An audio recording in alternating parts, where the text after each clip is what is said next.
À l'île d'Orléans maintenant, on va souligner bientôt le caractère exceptionnel du major Clément Gosselin. Clément Gosselin, c'est un Orléanais du 18e siècle qui a été un personnage important de la guerre d'indépendance des États-Unis. Voici d'ailleurs ce qui m'a été permis d'apprendre au sujet de ces futures célébrations qui vont avoir lieu dans quelques semaines à Sainte-Famille. Donc, je voulais vous dire que la famille Pouliot et la famille Gosselin sont des familles amies à l'île d'Orléans depuis très longtemps. Et le projet était au fourneau depuis quelques années déjà. Mais ça s'est précipité à partir de 2013, dis-je, quand mon père est décédé. Donc, j'avais promis à M. Jean-Robert Gosselin de souligner les hauts faits de certains gens de sa lignée. Et il était d'accord avec moi. Et ensuite, j'ai été élu conseiller municipal à Saint-Laurent-d'Orléans. Et là, j'ai amené le projet au niveau de la municipalité. Les gens étaient intéressés. Et M. Jean-Robert Gosselin a accepté qu'on aille chez lui en février 2014 de façon à mettre la table pour l'événement. Donc, il y a eu des gens de l'Association Québec-France qui sont venus à Saint-Laurent, dans la maison de M. Jean-Robert Gosselin. Ensuite, il y a eu des gens de l'Ordre Lafayette. Il y a eu moi, qui était un Pouliot, mais aussi conseiller municipal à Saint-Laurent, et des amis de la famille Gosselin. Donc, l'association des familles Gosselin avait été, on avait appelé les gens, la fille de M. Gosselin, entre autres, qui travaillait dans... M. Rochon est intervenu un petit peu après. Donc, nous nous sommes dit, ça vaudra la peine de faire en sorte que cette vie, qui est quand même assez exceptionnelle, reçoive une place au parc des Ancêtres, où nous sommes ici à Sainte-Famille. Et comme l'historien de la famille Gosselin disait déjà, c'est sur la terre du major Clément Gosselin que nous nous trouvons aujourd'hui, en 2017. Et qu'est-ce que vous avez prévu faire ici, là, parce qu'il y a des cas? C'est dans le fond, c'est une réhabilitation historique, de faire en sorte que cet homme qui est né ici, qui a vécu ici, qui est allé aux États-Unis, qui a combattu, qui s'est exilé et qui n'a pas pu venir mourir ici parce qu'il était persona non grata au niveau de l'Empire britannique, bien, de lui accorder un arbre et de mettre 2 plaques qui vont résumer sa vie. Donc, une partie de sa vie, c'est ce qu'on va faire en novembre 2017, c'est la deuxième partie, lorsqu'il a œuvré aux États-Unis, etc. Et à la fin mai, début juin 2018, ce sera la plantation de l'arbre. Parce que vous serez d'accord avec moi, c'est plus chanceux que l'arbre résiste si on le transplante en mai-juin qu'en novembre-décembre. C'est ceci dit, donc il y aura 2 plaques, un arbre ici, sur le sol de ses ancêtres, sur son sol, et je crois que ce sera une façon pour nous, les familles Gosselin d'Amérique, puis les Pouliot également, puis les autres familles de l'île qui ont aimé cette personne, lorsqu'ils vont apprendre ce qu'il a fait, ils vont se dire, c'est vrai dans le fond, Maître chez nous, ça existait déjà dès 1775. Et c'est ça qu'il faut remettre de l'avant, que ce n'était pas un paria, ce n'était pas quelqu'un à proscrire, mais au contraire, c'est quelqu'un qui avait une vision. Et je crois qu'aujourd'hui, ce serait bon de s'en inspirer pour nos gestes collectifs.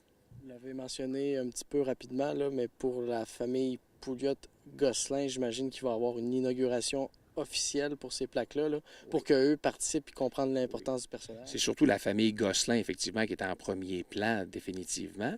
Et ce sera le samedi 4 novembre, à partir de 14 heures. Donc, les gens sont invités ici et il y aura le dévoilement de la plaque qui sera vissée sur une pierre. Donc, c'est pour ça que nous devons arrêter avec les gens de la Maison des Aïeux, la Maison des Aïeux qui appartient à la Fondation François Lamy. Nous allons nous arrêter pour déterminer l'endroit où l'arbre sera planté et où les 2 plaques seront tout autour. Donc donc la première plaque sera dévoilée dans l'après-midi du 4 novembre prochain, c'est un samedi. Et à 14 heures, bien, il y aura une ouverture musicale. On va essayer de faire ça avec un petit peu de forme, un petit peu de panache. Ensuite, il y aura un discours du président de l'Association des familles Gosselin. Ensuite, il y aura un discours de l'historien de la famille Gosselin. Ensuite, il y aura quelqu'un de l'Ordre Lafayette qui va établir les relations entre le major Clément Gosselin, ce qu'il a fait aux États-Unis, ce qu'il voulait faire avec le Canada français de l'époque. Donc, c'est tout ça qui sera remis en perspective. Et puis après, bien, il y aura un partage campagnard ici vers les 15h30, 16h. Il y aura prise de photos. Et également, si les gens de l'assistance ont des questions, bien, les historiens qui sont ici, des gens qui ont étudié encore plus que moi ces sujets pointus, pourront répondre et pourront dire qu'est-ce qu'on peut faire de l'héritage de cet homme, et nous pourrons demander que son nom soit perpétué, oui, dans une plaque ici, mais si c'est possible, un nom de rue, etc., d'aller plus loin là, dans la commémoration, dans sa réhabilitation historique. Donc, c'est une première étape, mais il pourrait en avoir d'autres. C'est une première étape, comme je vous disais, novembre 2017, qui sera suivie de fin mai 2018, peut-être début juin, et après, on verra. Parce que je trouve que c'est quelqu'un qui mérite tout notre respect et notre reconnaissance. Bien, c'est important pour l'île d'Orléans parce que, premièrement, Clément Gosselin est né ici même, à Sainte-Famille, île d'Orléans. Et plus que ça, il est né sur cette terre-ci. Alors, c'est un jeune homme d'une famille de 12 enfants. Et puis, il a participé à la rébellion ici en Nouvelle-France. Et on pourrait dire au Canada. Et ensuite, il a participé à la guerre d'indépendance des États-Unis. Donc, pourquoi c'est un personnage qui est connu aux États-Unis dans leur histoire, mais qu'ici, qui a été un petit peu oublié? Là, j'aimerais comprendre justement pourquoi on n'a jamais commémoré sa mémoire. Bien, ici, ça ne s'est pas toujours bien passé pour lui. Il y a eu quelques échecs, entre autres lorsque les Américains ont envahi le Canada dans le but de s'en approprier. Il y a eu un échec à Québec même. Les Américains n'ont pas réussi et ils sont retournés chez eux. Et il en a été de même dans l'axe de Montmagny, de la rivière Saint-François, de la rivière du Sud. Alors là aussi, il y a eu un échec. Alors, c'est pour ça un petit peu que Clément, on n'en parle pas trop ici parce que, un, c'est un rebelle, puis deux, bien, il y a eu des échecs. Tandis qu'aux États-Unis, il a vraiment aidé les Américains et George Washington à faire leur indépendance de l'Angleterre. Parlons justement des événements marquants de sa vie. Là. Quels sont justement les faits saillants de sa vie, parce qu'on comprend qu'il a fait des gestes très importants aux États-Unis. Un des premiers faits saillants, à mon avis, c'est lors de la guerre de la bataille des Plaines d'Abraham en 1759. Son père a été fait prisonnier et amené en Angleterre. Alors Clément avait 12 à 13 ans à ce moment-là et ça l'a vraiment marqué.